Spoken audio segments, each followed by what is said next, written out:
పదే పదే దరిద్రుడు దరిద్రుడు టీవీలలో ఇంకా అంటే బ్యాడ్ లాంగ్వేజ్ వాడలేం కదా, ఇంతకంటే బ్యాడ్ అంతే మంచిగా మాట్లాడుతున్నాను అందుకని. అంటే వ్యక్తిగతంగా మీకు ఏమన్నా కక్ష ఉందా? ఆయన మీద కేటీఆర్ కక్ష అన్నా ఉంటుంది నాకు. కేసీఆర్ అన్నా సో తెలంగాణ రాష్ట్రాన్ని భ్రష్టు పట్టించారు కాబట్టి మీకు నా మీద అటాకులు చేశారు 5-6 సార్లు, అయినా ఏమనలే.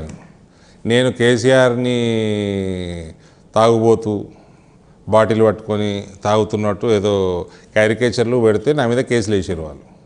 ఆ కేసు కోర్టులలో నడుస్తూ ఉంటాయి ఇప్పటికీ. నేను నా మీద అటాకులు చేస్తే కూడా వేయలేదు.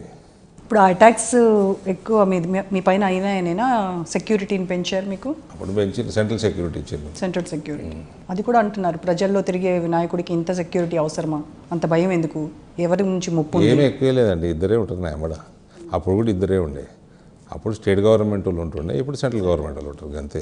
నాకేమీ ఎక్కువ లేదు. ఇక్కడ నుంచి లేదు కాబట్టి అక్కడ నుంచి తెచ్చుకున్నారు. వీళ్ళు కాలుస్తారా లేదా డౌటు. ఇప్పుడు ఉన్న వాళ్ళు కాలుస్తారు, పేలితే కరెక్ట్ తగులుతుంది. ఎక్కడ వాళ్ళు పేలుస్తారా ఆ బంధువులు పేలుతాయని డౌట్ ఉండే మాకు. వాళ్ళ ప్రభుత్వమే కదా. ఓకే, ఎందుకంటే నా మీద అటాకులు చేసినా మా పోలీస్ కమిషనర్ల చేతులు ఉన్నాయి, అందులో పోలీస్ డిపార్ట్మెంట్ చేతి కూడా ఉంది నా మీద జరిగిన అటాకుల్లో. ఇప్పుడు నిజామాబాద్లో మీ నియోజకవర్గ ప్రజలందరూ అంటే జనరల్గా ఉన్న విమర్శ, అరవింద్ని యూట్యూబ్ స్టార్గానే ఎక్కువగా గుర్తిస్తున్నారు వాళ్ళ ఎంపీ కంటే అని చెప్పేసి అని అంటున్నారు ఎక్కువగా. సరే సో మంచిదే కదా, తప్పేముంది. అంటే నియోజకవర్గంలో ఎక్కువ కనబడట్లేదు, నియోజకవర్గానికి ఏం చేయలేదు అనేది. అది నేను నా ఓటు శాతం 45 నుంచి 48 ఎట్లా పెరుగుతుంది? పసుపు రేట్లు 5,000 15,000 ఎట్లా పెరుగుతుంది? పసుపు బోర్డు 5 రోజుల్లో తెస్తానని 10 5-6 ఏళ్ళు అయింది అది కార్యాచరణ దాల్చడానికి. 10 ఫ్లైఓవర్లు కడతా అన్న 4 ఆల్రెడీ తయారైపోయినాయి, 3 తయారవుతున్నాయి. రాష్ట్రంలో 7 నవోదయాలు వస్తే 2 నా నియోజకవర్గానికి వచ్చినాయి. ఆల్రెడీ కేంద్రీయ విద్యాలయం 2 ఓపెన్ చేసుకున్నాము. జనరల్గా మీ రాజకీయ ప్రత్యర్థులు నేను ఇంకా హైవేలు రైల్వేలు నేను ఏమంటలేను. అవి మోదీ గారు చేస్తున్నారు, మా ప్రభుత్వం చేస్తుంది, అవన్నీ వస్తున్నాయి. అవి ఎన్ని వచ్చాయి చెప్పండి అసలు రైల్వేలు? మా ఆదిలాబాద్ ఆర్మూర్ నుంచి ఆదిలాబాద్ లైను 2014 నుంచి పెండింగ్ ఉంది.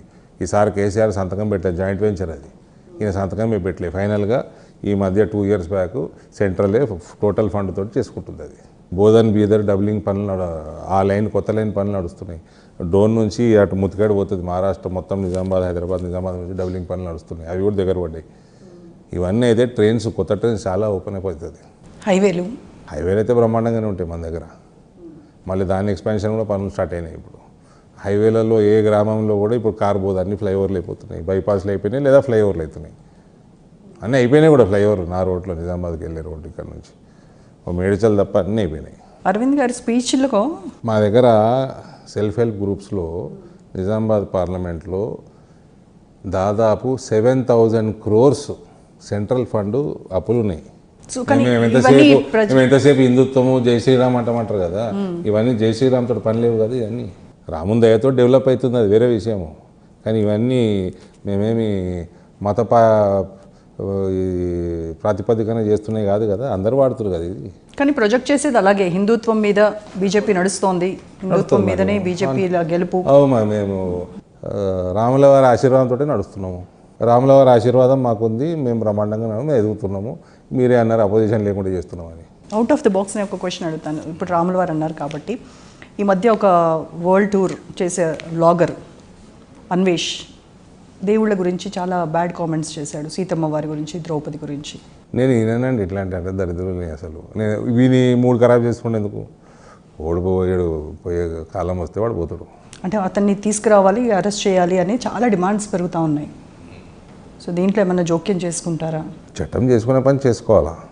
నేను వినలేదు, honestly I have not come across that. రీసెంట్గా ఇంకొకటి ట్రెండింగ్ న్యూస్, మీరు ఎక్కువగా అంటే సోషల్ మీడియాలో యాక్టివ్గా ఉంటారు కాబట్టి